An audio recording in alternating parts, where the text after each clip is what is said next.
Olá, meus queridos irmãos e amigos, a paz do Senhor Jesus, muito bem-vindos ao nosso canal, o canal da Editora Betel, o canal que promove aquela que eu sempre digo que é a melhor e é a maior escola do mundo, a Escola Bíblica Dominical. Claro que você já me conhece, eu sou o pastor Luiz Prates, estou aqui mais uma vez, reunido aqui nos estúdios da Editora Betel com os meus companheiros de todas as semanas. Sempre à minha direita o pastor Marcos Santana e tendo aqui à minha esquerda o pastor William Barros.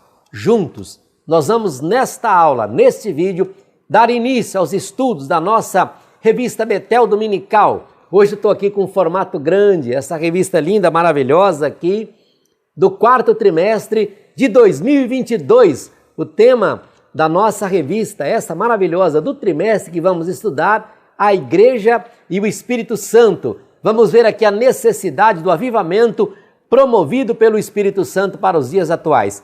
E o vídeo de hoje é sobre a primeira lição, que tem por título As Raízes do Pentecostalismo no Brasil, que aborda os seguintes tópicos. Tópico 1, o pentecostalismo. Quem vai comentar aqui neste vídeo será o pastor Marcos Santana. Tópico 2, movimento pentecostal. O comentarista nesse vídeo será o pastor William Barros. E o tópico 3, a trajetória do pentecostalismo no Brasil, será comentada aqui por este humilde servo. Lembrando a você que esta revista, ela é comentada. O nosso comentarista do trimestre é o querido bispo Oídes José do Carmo, muito digno presidente da Assembleia de Deus em Campinas, Goiás, setor Campinas, em Goiás, né? na linda cidade de Goiânia. E ele nos brindou também com este livro maravilhoso, o livro de apoio, que eu recomendo a você, por favor, a procurar ter esse livro de apoio que vai te ajudar muito. O livro também que é escrito pelo bispo Oídes José do Carmo, apoio para esta revista, né, que você vai estudar.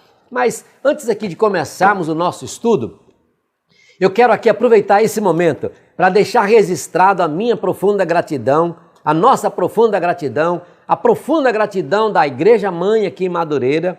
Por quê? Porque nós recebemos aqui a visita de um amigo desta igreja, um comentarista das nossas revistas do adulto, o pastor Newton Pereira de Abreu, muito digno presidente da Assembleia de Deus de Madureira, no setor Pedro Ludovico, lá em Goiânia, Goiás, que acompanhado de um seleto grupo de obreiros do campo ali de setor Ludovico, na manhã do dia 18 de setembro, para minha surpresa, depois que eu desci da aula dos professores, eis que eu dou de cara com quem? Com esse grande grupo.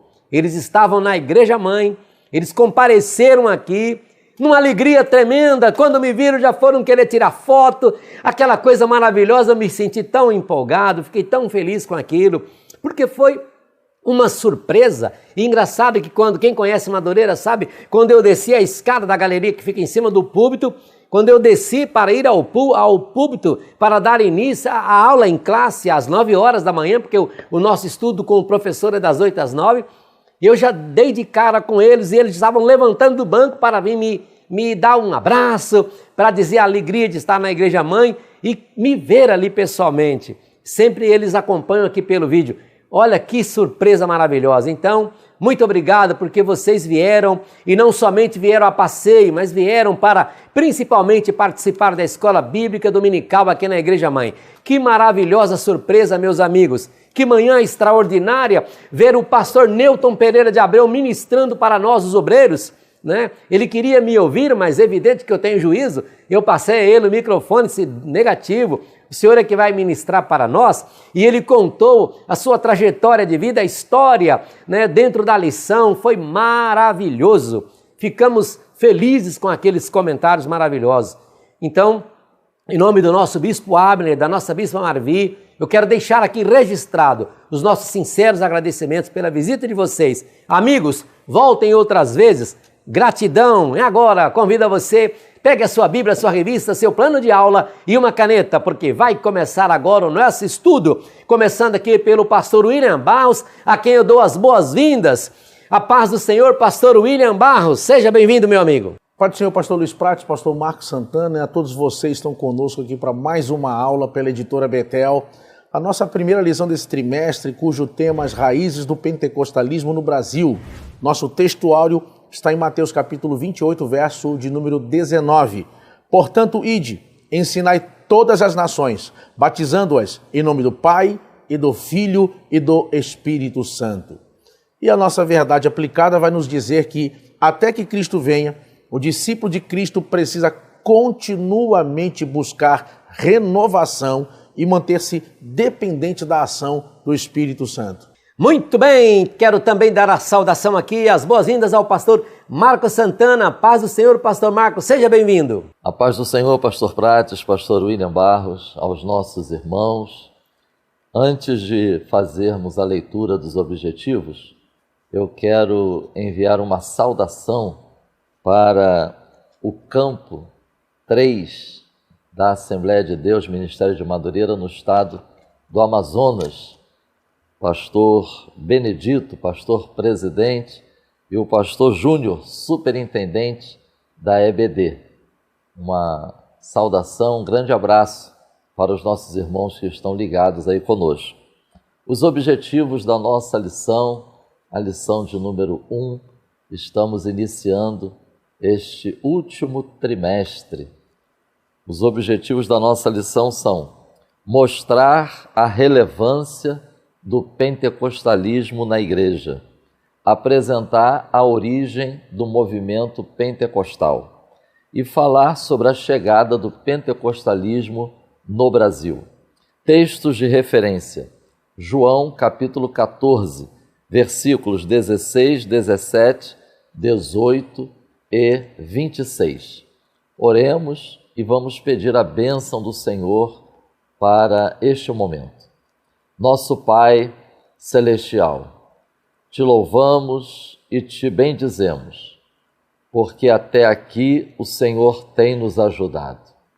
Te damos graças por estarmos iniciando o estudo da Tua Palavra neste último trimestre do ano. Que o Teu Espírito Santo nos conduza, nos inspire, nos esclareça, que vidas sejam despertadas, avivadas, renovadas ao longo deste trimestre, para a edificação da Igreja e para a glória do Teu nome. Em nome de Jesus. Amém.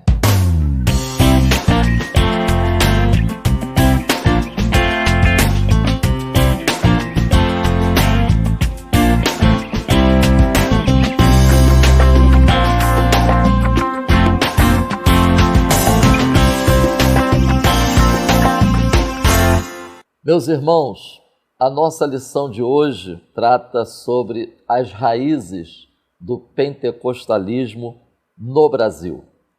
A título de introdução, eu compartilho com os irmãos estas considerações sobre a nossa lição de hoje.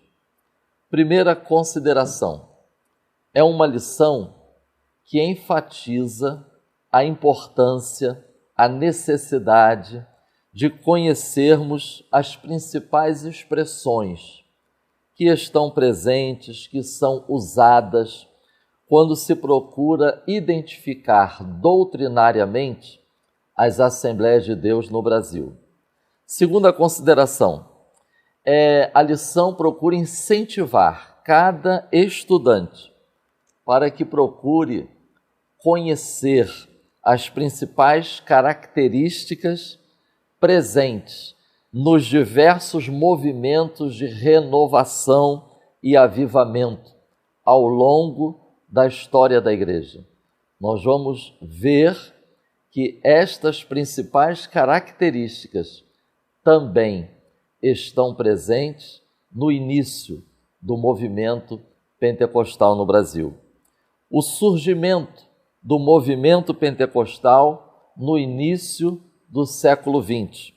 E uma última consideração, a nossa lição trata do surgimento do movimento pentecostal no início do século XX no Brasil, com foco, evidentemente, nas Assembleias de Deus.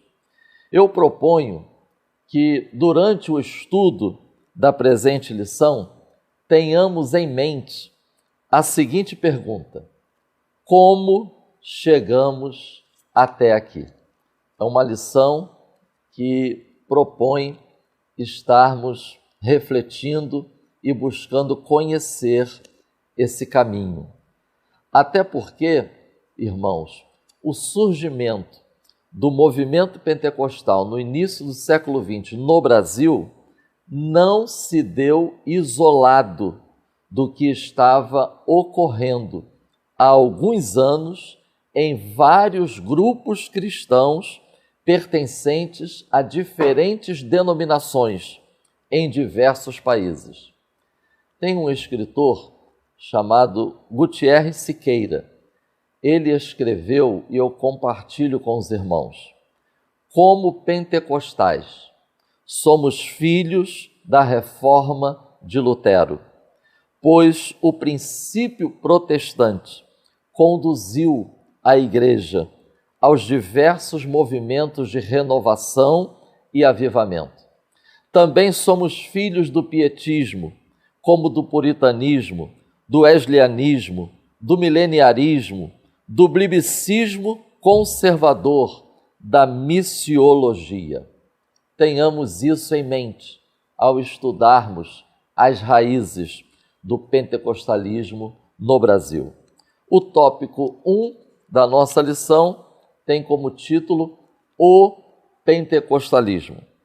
Esse tópico ele vai abordar as seguintes questões: significados de termos usados para nos identificar. Segundo, os movimentos de renovação que ocorreram ao longo da história da Igreja. E terceiro, a identidade teológica do autêntico pentecostalismo.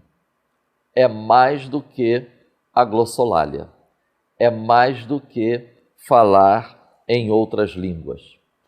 O texto introdutório do tópico 1, nós encontramos, menciona a principal particularidade do pentecostalismo.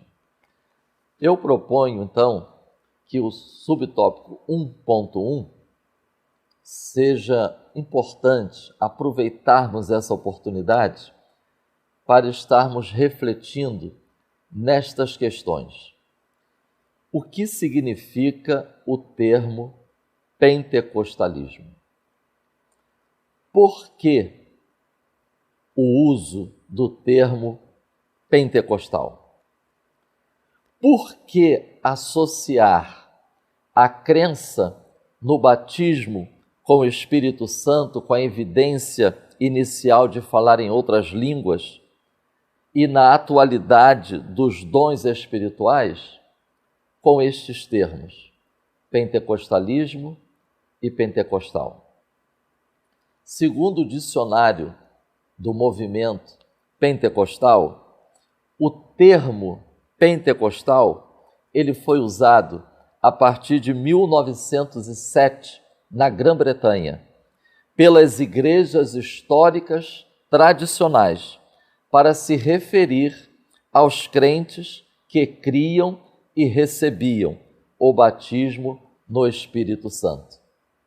É interessante essa informação, porque nós vemos que não foram os crentes que criam na atualidade do batismo com o Espírito Santo que, num primeiro momento, se identificaram como sendo pentecostais. E sim, como consta no dicionário, partiu essa identificação das igrejas tradicionais históricas. O subtópico 1.1 enfatiza que foi durante a festa de Pentecostes que se deu o grande derramamento do Espírito Santo na igreja primitiva. Atos, capítulo 2, do versículo 1 ao versículo 13. Qual o significado dessa expressão Pentecostes? Significa 50. É o nome grego para a festa das semanas, mencionadas no Antigo Testamento, como nós encontramos as referências na nossa lição.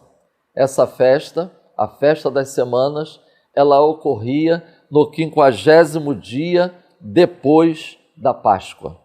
Também era chamada e considerada a festa da colheita.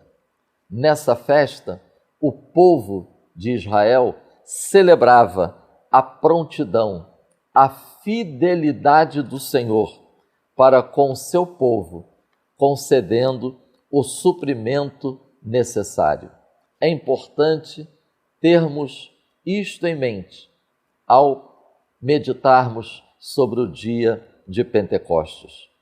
Notemos, o Senhor abençoava o seu povo com sustento, mas também o seu povo abençoava e ajudava os mais necessitados. É isso que encontramos no Antigo Testamento sobre esta festa. Portanto, meus irmãos, Atos capítulo 2, no dia de Pentecostes, é que aconteceu o derramamento do Espírito Santo. Isso podemos dizer que aponta para a prontidão e fidelidade do Senhor ao doar o Espírito Santo ao seu povo. E, consequentemente, o seu povo, com esta dádiva da parte de Deus, alcança outros com o anúncio do plano da salvação. Essa questão é bem retratada quando Jesus, ele cita na sinagoga em Nazaré a profecia de Isaías, capítulo 61. Jesus Cristo, sendo o nosso modelo, no início do seu ministério na terra, ele menciona essa profecia: ungido para evangelizar, curar, anunciar liberdade, dar vista aos cegos. Assim, nós vemos que o estudo desses termos deve despertar-nos para a importante mensagem pentecostal. Ungidos, capacitados, vivência da experiência do batismo com o Espírito Santo, mas com direcionamento para o próximo. Subtópico 1.2. Diversos movimentos de renovação. O texto da nossa lição do subtópico 1.2 diz: entre os numerosos movimentos de renovação e avivamento que apareceram ao longo dos anos entre os cristãos, destaca-se, por sua abrangência, o movimento pentecostal no início do século XX. Esse texto que eu vou compartilhar com os irmãos, eu extraí do livro O Século do Espírito Santo, de Vinson Synan. Ele diz: em mais de 2000 anos de história cristã, ocorreram muitas renovações, muitos avivamentos e muitas reformas. Sem esses eventuais despertamentos, a igreja poderia ter se desviado para o caminho da corrupção, do ritualismo sem vida e da completa inépcia. Um exemplo sobre a necessidade da constante renovação, nós recorremos à história da igreja. Irmãos, cerca do ano 155 depois de Cristo. Portanto, nós estamos nos referindo a um período bem próximo à era apostólica. O contexto desse tempo era formalismo na igreja, diminuição da manifestação dos dons espirituais, pouca expectativa quanto à segunda vinda e um certo conformismo com o modus vivendi do mundo. Portanto, logo após o último dos apóstolos morrer, nós já vemos o estado em que se encontrava a igreja. Vide o movimento dos puritanos, que também é um exemplo de movimento de renovação durante a história da igreja. Uma das características principais do movimento do puritanismo foi a Bíblia como autoridade por excelência e um forte desejo de purificar a igreja. Tenhamos em mente este apego à palavra de Deus. O pietismo, outro movimento que também influenciou a história da igreja, que procurou romper com o crescente racionalismo na Alemanha. Tenhamos em mente que na Alemanha, a Alemanha de Lutero, a Alemanha da Reforma Protestante, alguns anos depois, estava tremendamente influenciada por um forte movimento racionalista. O pietismo buscava aprofundamento na vida espiritual, através da oração, da leitura bíblica, do zelo missionário. Nós vamos ver como esse movimento também influenciou o grande movimento pentecostal do início do século XX. O wesleyismo, que provocou uma verdadeira cruzada de santidade, levando a um intenso desejo de restaurar o cristianismo primitivo, gerando a expectativa de um novo derramamento do Espírito Santo, como no dia de Pentecostes. Ronald Dayton, ele escreveu: não foi por acidente que o pentecostalismo ele vai surgir na virada do século XIX para o XX. Tudo que era necessário para acontecer o movimento era a fagulha que incendiaria o pavio inflamável. Assim nós vemos que o surgimento do movimento pentecostal no início do século XX foi resultado de uma série de movimentos que antecederam. Irmãos, assim chegamos ao subtópico 1.3, identidade teológica do autêntico pentecostalismo. Como nós temos visto, não está limitada essa principal identidade, característica, apenas à questão de falar em outras línguas, porque nós temos visto que o movimento pentecostal ele foi fortemente influenciado por esses outros movimentos. Então é interessante nós verificarmos a importância de outras características que estiveram presentes no início do movimento pentecostal. Encontramos nas raízes do movimento pentecostal do início do século XX a relevância da experiência, a relevância das Escrituras, a ênfase na santificação, fervor na evangelização e ênfase na segunda vinda de Jesus. Assim, nós estamos iniciando este novo e último trimestre deste ano para refletirmos, pensarmos sobre a Igreja e a ação do Espírito Santo. Que o Senhor continue nos conduzindo, nos dirigindo, despertando a cada dia o seu povo, porque breve Jesus voltará. Amém. Meus queridos irmãos, a nossa lição de hoje, ela é uma volta no tempo para observarmos e vermos atentamente as origens que temos na nossa própria história. De onde viemos, como o movimento pentecostal marcou, criou e delineou o caminho que seguimos para nos tornarmos quem somos hoje. Nós já vimos com o pastor Marcos aqui, o nosso tópico primeiro, sobre o pentecostalismo. e nisso vimos o movimento pentecostal, o termo pentecostalismo, que já aprendemos com o pastor Marcos, o verdadeiro pentecostalismo. E nessa sequência, nós entramos no nosso tópico 2, mais propriamente dito na parte histórica do movimento pentecostal desse tempo moderno.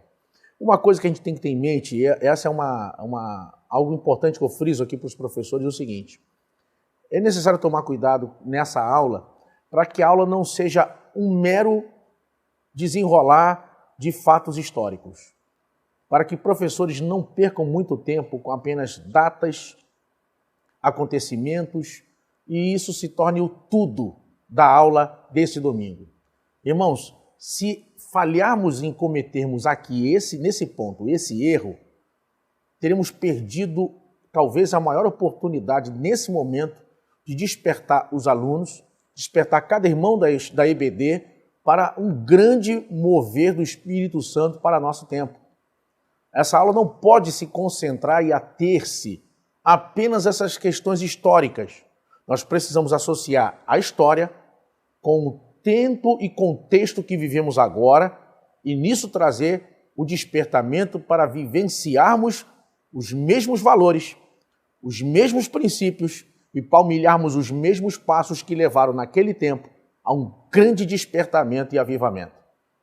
Aí sim, podemos dizer que esta aula realmente foi muito importante.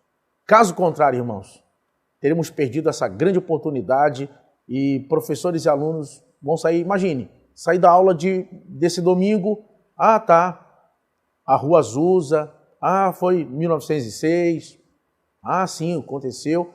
Pense bem, irmãos, quando é que isso é importante para mim? Quando é que isso faz efeito para mim? Quando isso toca meu coração? Quando eu posso realmente perceber que eu preciso vivenciar o mesmo que foi vivenciado por estes irmãos naquele tempo. Aí sim, aí estamos caminhando para tirarmos lições que podem mudar a nossa vida e tornar a nossa vida muito melhor. Então, fica esse grande alerta que eu faço aqui, irmãos. Vejam, não caiam no erro de apenas trazer lições históricas na aula desse domingo, ou então teremos perdido a nossa grande oportunidade. Vejam, eu espero que, frisando dessa forma, como eu frisei aqui, este ponto, os irmãos possam realmente perceber a importância do que eu estou falando.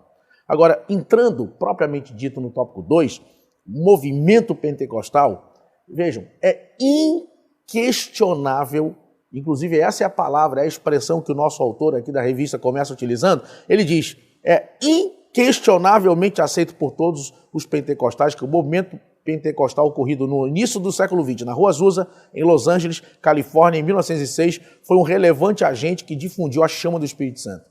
Agora, queridos, olha que coisa interessante. Quando a gente começa a pesquisar isso, quando a gente começa a olhar para isso, a gente vai ver como esse tempo, como esse mover atingiu e marcou a vida de milhares, milhões de pessoas, sabe? Quando nós olhamos para o avivamento da Rua Azusa e olhando dentro da nossa lição, vejam, eu vou chegar lá, ele vai primeiro falar aqui sobre Deus envia os suecos Daniel Berg e Gunnar Wingre, e depois no tópico 2 ele volta e fala sobre o movimento pentecostal nos Estados Unidos. Então, começando aqui no nosso tópico 1 sobre a nossa história no Brasil, vejam, quando a gente olha para a história das Assembleias de Deus, a gente está olhando também para os primórdios do movimento pentecostal no Brasil. Você imagina, meus irmãos, quando esses dois suecos chegam aqui de navio, no porto de Belém, chegam no Belém do Pará, naquele tempo, os irmãos imaginem, vêm para cá com uma revelação de Deus, sem falar português, sem conhecer a nossa cultura, vai dormir no banco de uma praça de noite, quando chega, sem qualquer estrutura, sem uma grande igreja os enviando e os mantendo. Quer dizer, a ideia é o quê? Tem tudo para dar errado. Tem tudo para falhar. Pensa bem, imagine a sua igreja agora, onde você está, chamando você agora e dizendo assim, Deus está te chamando para uma missionária. Tu vai para onde? Tu vai atravessar o Atlântico, tu vai para tal cidade lá. O que você sabe de lá? Não sabemos nada. Vai mandar quanto de dinheiro? Não temos dinheiro para dar para vocês. E a língua lá, totalmente diferente da sua. Calma aí. E tá me mandando para lá? Quem não diria, irmãos, que isso é a falta de planejamento? Quem não diria que isso está errado? Agora vejam, uma coisa é o homem sendo enviado pela vontade humana. Outra coisa é o Espírito Santo enviando alguém, irmãos.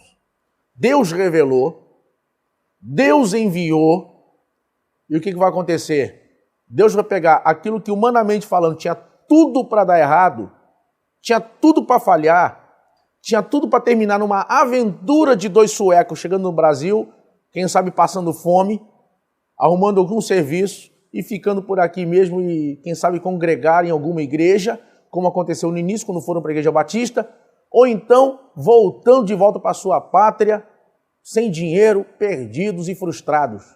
Porém, quando Deus envia, Deus garante. Eles chegam para cá sem nenhuma estrutura, sem nenhum conhecimento transcultural, sem domínio da língua, sem nada, mas vão fundar a Assembleia de Deus, a maior denominação do mundo. Queridos, Jesus disse, sem mim nada podeis fazer. A história do movimento pentecostal no Brasil, a história que se funde com a nossa denominação, com as Assembleias de Deus, é a prova cabal, irmãos, de que o mais importante nesse momento para fazermos a obra de Deus, o mais importante para salvar almas, o mais importante para edificar vidas, não é todo o aparato tecnológico, não é grande recurso financeiro. É bom ter? Claro que é bom, claro que ajuda, claro que agrega. Se você tem recurso, se você pode, se você tem apoio, se você tem pessoas para ajudar, ótimo.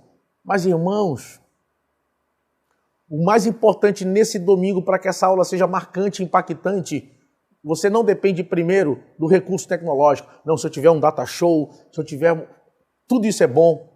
Ah, eu tenho a revista, com a revista vai ser bom. É bom, mas você vai falhar se você tiver o data show, a revista, tiver todo o aparato tecnológico, tiver pessoas para assistir a aula, você tiver se preparado intelectualmente, mas vai falhar se o Espírito Santo não estiver nessa aula falando.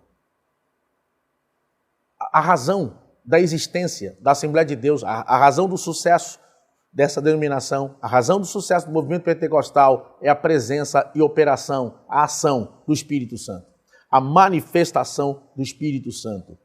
É Ele que vai fazer a diferença. Vejam que quando Jesus foi assunto ao céu, eu pergunto a vocês, qual foi o terreno que Jesus deixou para a igreja para começar a obra? Ele deixou terras? Não. Ele podia ter dito para os apóstolos, eu vou deixar para vocês um dinheiro. Ó, o mesmo Pedro que foi lá pescar, quando ele disse, pode pescar que vai estar lá o imposto meu e teu no peixe. Ele podia ter dito, vai lá agora, cava lá que vai achar um baú com dinheiro, começa a igreja. Jesus não deu um centavo de dinheiro para a igreja. Jesus não deu uma terra, um terreno, um imóvel para começar a igreja. Jesus não escreveu um livro sequer. Ele podia, antes de ter ido assunto ao céu, ter escrito todo o Novo Testamento. Ele não escreveu um livro do Novo Testamento. Não temos uma música registrada que foi composta por Jesus, que foi deixada para a igreja. Ó, temos esse hino aqui, foi o mestre que deixou para nós. Ele não fez isso. Mas coube ao Espírito Santo usar aqueles que escreveram. O Novo Testamento, assim como o Antigo, assim, toda a Bíblia foi inspirada pelo Espírito Santo. Não foi dado nenhum louvor escrito por Jesus. Ele foi assunto ao céu sem deixar um hino, mas o Espírito Santo tocou em corações que escreveram. Essa obra fica nítida que pertence ao Espírito Santo. Ou entendemos essa verdade agora, ou falharemos. O que nos trouxe até aqui foi o mover do Espírito Santo. O que nos trouxe até aqui foi a operação do Espírito Santo. E eu faço um alerta nessa aula aqui, meus irmãos. Eu faço um alerta importante. Como é uma aula de escola dominical, eu faço um alerta importante. Nós estamos vendo crescer uma geração de professores, de líderes, de obreiros, que estão se afastando, muitas vezes se afastando desses pilares, dessas doutrinas importantes. A marca do movimento pentecostal, palavra, o evangelho com poder, batismo com o Espírito Santo, dons espirituais, línguas estranhas como evidência de batismo com o Espírito Santo. Muitos estão se afastando disso, influenciados por outras teologias, e acabam abandonando isso. E o resultado, sabe o que está acontecendo? Igrejas que têm 1 ano que ninguém é batizado com o Espírito Santo. Igrejas que têm anos que ninguém é batizado com o Espírito Santo, porque não se dá mais ênfase a isso. Igrejas, William Seymour vai dizer uma coisa nas suas memórias, que eu trago a lume aqui. Ele vai dizer que igrejas que deixarem de depender do Espírito Santo serão substituídas, serão deixadas por novos locais de mover do Espírito. Sua igreja é grande? Tem grande recurso? Tem um prédio suntuoso? Vocês têm uma entrada financeira grande? Tem missionários no campo? Sustentam obra missionária aqui e ali? Você acha que Deus depende de mim ou de você para fazer alguma coisa? Você acha que Deus precisa de mim ou de você? Se não terminarmos essa aula com quebrantamento, com joelhos dobrados, com lágrimas nos olhos e dizer: Espírito Santo, eu não vou pregar se tu não for comigo. Eu não vou cantar se tu não for comigo. Eu não vou dirigir o culto se tu não for comigo. Eu não vou fazer a obra se tu não fores comigo. Eu dependo totalmente de ti. Se não nos humilharmos agora e clamarmos pelo poder do alto, vai acontecer conosco o que está escrito em Apocalipse: tirarei do teu lugar o teu castiçal. A bênção que Deus tinha conosco, Deus vai dar para outro povo. Ou acordamos agora, somos a nação madureira, mas essa nação madureira só pode respirar pelo poder, pela presença, pelo agir do Espírito Santo. Quando nós olhamos o movimento, o avivamento da Rua Azusa, vejam, irmãos, William Joseph Seymour vai chegar no início do século XX em Los Angeles. Pobre, sem grande conhecimento teológico, para não dizer quase nada, num momento de segregação racial terrível nos Estados Unidos. Só para vocês terem uma ideia, ele vai assistir muitas aulas de teologia, sabe como? Do lado de fora da sala. Enquanto todos os alunos estavam dentro da sala, ele em pé, do lado de fora da sala, olhava para dentro para assistir a aula, porque não podia entrar, porque era negro. Tinha que assistir a aula do lado de fora. Começou buscando a Deus, passou por uma grande perda na vida. Deus levou uma de suas filhas. Ele tinha 2 filhas, Deus levou uma delas. Depois disso, foi tocado profundamente pelo Espírito Santo para deixar o emprego e confiar que Deus sustentaria ele e a família dele a tempo integral, pela fé. Foram tempos difíceis. Aí começam reuniões em lares. Jesus começa a batizar com o Espírito Santo. Sem ter necessidade de ter um lugar maior. Eles conseguem um local na Rua Azusa, no Brooklyn, um local que tinha sido utilizado anteriormente, há um tempo atrás, por uma igreja, e agora atualmente virou tipo um depósito. Tinha material de construção, alimento para animais, caixas onde botavam comida, caixas de papelão, madeira. Era esse. O primeiro púlpito dele lá foi justamente essas caixas onde botava batatas. Ele botava os joelhos no chão e a cabeça dentro de uma caixa dessa e ficava horas em oração. Ele foi profundamente tocado pelo avivamento de Gales. Ele leu, ele fez outros lerem o que estava acontecendo na Europa. E foi tocado profundamente por esse avivamento. E ele começou a buscar isso, entendendo que era o momento. O que vai acontecer? Em pouco tempo. Em 1906, um grande avivamento vai romper nesse lugar. Irmãos, 24 horas, gente entrando, se convertendo, gente sendo batizada com o Espírito Santo. Em pouco tempo, começaram a fazer chacota até em rádio sobre o que estava acontecendo lá. Só que em vez disso, diminuir o interesse, fez aumentar. Isso me faz lembrar de uma frase do Mike Murdock: os meus amigos me apoiam, os meus inimigos me promovem. O que vai acontecer? Isso vai espalhar mais ainda o que está acontecendo lá. Em pouco tempo, tinham pessoas de vários locais do mundo além de toda a América, que começaram a ir para ver o que estava acontecendo na Rua Azusa e o que aconteceu lá. O impacto do mover do Espírito Santo fez com que pessoas que saíram de lá se tornaram missionários, pastores, pregadores do Evangelho no mundo inteiro.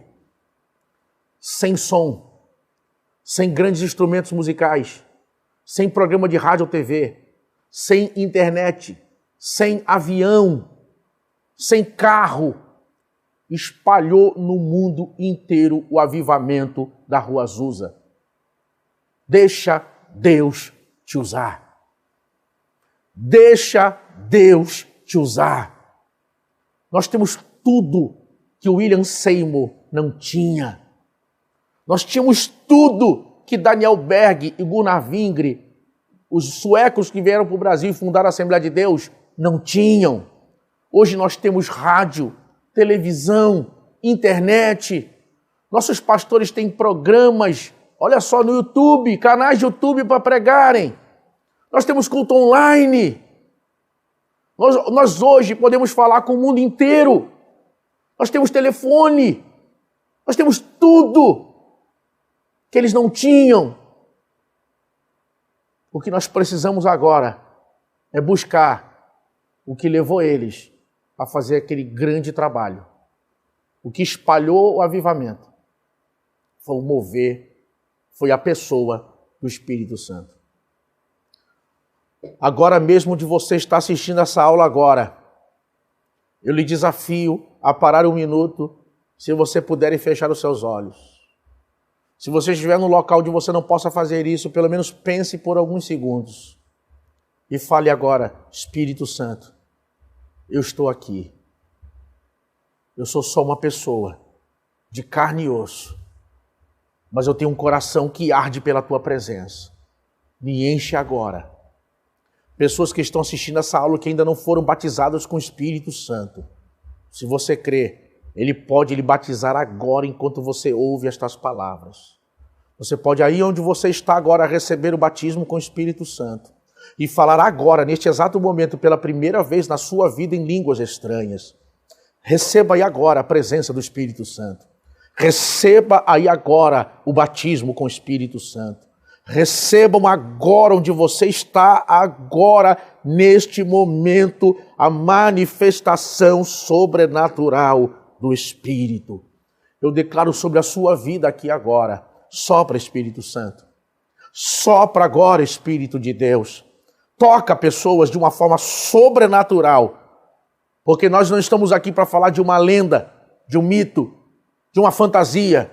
Eu estou falando de uma pessoa que, enquanto eu estou falando dele agora, ele está aqui e está aí onde você assiste agora esta aula. Que Deus possa mudar corações. Que Deus possa compungir corações. Que Deus possa avivar a sua vida de uma forma definitiva, sobrenatural, e que marque a sua caminhada. E que essa aula seja um divisor de águas, de um tempo de mesmice, mornidão, para um tempo de sobrenatural e de plenitude do Espírito Santo. Deus vos abençoe. Amém. Meus irmãos, a presença do pentecostalismo no Brasil começou no ano de 1910, sendo que até 1950 bastante discreta. De 1910 a 1911, surgiram no Brasil as duas principais igrejas pentecostais. Quais são essas igrejas? A Assembleia de Deus e a Congregação Cristã no Brasil.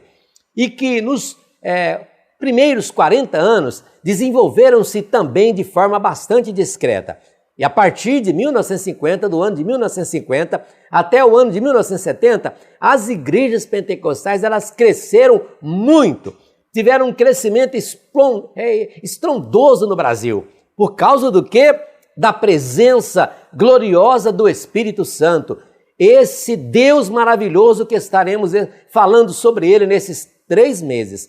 Por causa da presença do Espírito Santo na vida desses homens que já foi citado tanto no ponto 1 como no ponto 2, começou de forma discreta, mas até 1970 nós já estávamos de uma maneira tremenda, avançando e crescendo, e o Brasil se tornando a potência pentecostal que é hoje. Nenhuma denominação evangélica experimentou um crescimento tão rápido e tão grande como a Assembleia de Deus no Brasil. Meus irmãos, somente nos 4 primeiros anos, de 1911 a 1914, houve 384 batismos nas águas. Se você for procurar a história, inclusive aqui nesse livro, você vai encontrar o registro dessas informações. Mas agora, olha só que interessante, já no final da primeira década, a nova denominação estava estabelecida em 7 estados, no Pará, em Amazonas, no Ceará, no Rio Grande do Norte, na Paraíba, no Pernambuco, em Alagoas. Como é que você consegue um crescimento como tão grande em tantos lugares assim, com tão pouco tempo?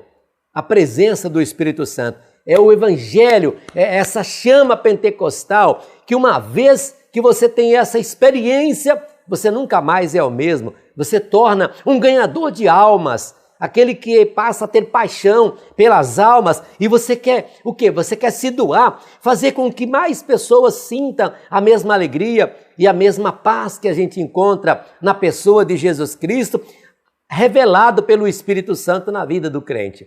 E em 33 anos de história, de 1911 a 1944, já estavam instalados, somente para dados históricos, para você, professor, ter a sua base nessa primeira aula. De 1911 a 1944, já estavam instalados em todos os estados da federação. A Assembleia de Deus já estava presente. Esse movimento pentecostal já estava presente. Nenhum estado nessa nação não estava de fora. Todos estavam interligados e sendo abençoados com a presença do Espírito Santo. O pentecostalismo já estava presente em todo o nosso Brasil. E por ocasião da 8ª Convenção Nacional das Assembleias de Deus, realizada no estado de São Paulo no ano de 1947, o Brasil já era contado. Olha só que interessante. Começou em 1910. E estou falando da 8ª Convenção Nacional, que foi realizada no estado de São Paulo em 1947, portanto, 37 anos apenas. O Brasil já era contado como o 3º país em número de crentes pentecostais no mundo, com mais de 100 mil fiéis batizados. Glória a Deus! O pentecostalismo no século XXI é influenciado grandemente pelo Brasil, pois o Brasil, meus irmãos, acreditando você ou não, é um celeiro de um novo avivamento mundial, e a sua importância se dá pelos seguintes pilares. Que pilares são esses? Que nós podemos dizer que é a importância, né? Qual é a importância? Como é que esse celeiro mundial vai se dar? Como que é isso? Qual é a importância? Quais são os pilares? A oração, a comunhão, o partir do pão e tudo em comum. Pilares estes presentes na igreja primitiva. Nós acreditamos, nós da Assembleia de Deus do Ministério de Madureira, e eu acredito que todo assembleiano acredita que esta chama proveniente do Brasil será o último grande avivamento que precede a volta de Cristo. Oh, glorioso Espírito Santo! Que esta verdade, ela seja realmente forte em cada coração, que cada professor e aluno saia impactado desta primeira aula com esta grandiosa missão, que é tornar Jesus conhecido de todos, para que ele volte e volte logo. E assim nós podemos dizer: ora vem, Senhor Jesus. Meus irmãos, e para encerrar este vídeo, o estudo da história deve ir além do conteúdo teórico, né? Eu trouxe aqui teoria, eu trouxe aqui a história, eu comentei para você aqui a história, evidentemente trazendo a história como pano de fundo. Mas eu termino esse vídeo dizendo que o estudo da história deve ir além do conhecimento teórico, deve despertar em nós a vontade de sermos cheios do Espírito Santo, para que não sejamos afetados pela indiferença, pela frieza espiritual que avança a uma medida tremenda e que enquanto se aproxima o fim de todas as coisas. Nós estamos vivendo realmente tempos difíceis, tempos angustiosos. Então, que a frieza espiritual, a indiferença, que tudo isso possa sair do nosso caminho e que a gente possa ser renovado. A cada manhã, que você possa ser renovado. E a minha oração, e eu termino esse vídeo com esta oração dentro do meu ser. Que você, professor, seja cheio do Espírito Santo. Que você seja renovado. Que você, a sua casa, a sua família, a sua igreja, a sua classe, seja ela pequena ou seja ela grande. Que a sua igreja seja ela pequena, uma simples congregação ou uma catedral, não importa. Que o público presente, que frequenta este templo, que na verdade, as paredes não significam muitas coisas. O importante é a igreja, as pessoas, não é o templo, mas as pessoas. Que vocês sejam cheios do Espírito Santo e sejam convencidos de que Jesus está voltando, que precisa ser crente muito mais hoje do que ontem, amém? E assim chegamos ao final deste vídeo. Querendo o bom Deus, na semana que vem, vamos estar reunidos aqui de volta com esses meus amigos de sempre, para juntos estudarmos a segunda lição, que tem por título A Promessa da Vinda do Espírito Santo, ok? Convido vocês a orar para a gente terminar esse vídeo com uma oração, como sempre fazemos, e para essa oração eu convido aqui o meu amigo, pastor William Barros. Com você, William Barros, vamos orar e despedir dos irmãos. Até a próxima. Oremos, meus irmãos, depois de uma aula tão tremenda, pedindo a Deus que Deus possa nos abençoar e que possamos reviver a história deste grande avivamento. Senhor, te agradecemos pela aula de hoje. Ó Deus, que a Tua palavra nessa aula possa realmente tocar em nossos corações. Que, ó Deus, tanto alunos como professores sejam profundamente marcados e que Tua presença, o toque do Espírito Santo possa, ó Deus, fazer a diferença nessa aula. É a nossa oração, Senhor, que essa aula possa terminar com adoração, com louvor, com línguas estranhas, com batismo com o Espírito Santo. Seja uma aula diferente. É a nossa oração em nome de Jesus. Amém. Editora Betel, edificando a casa de Deus.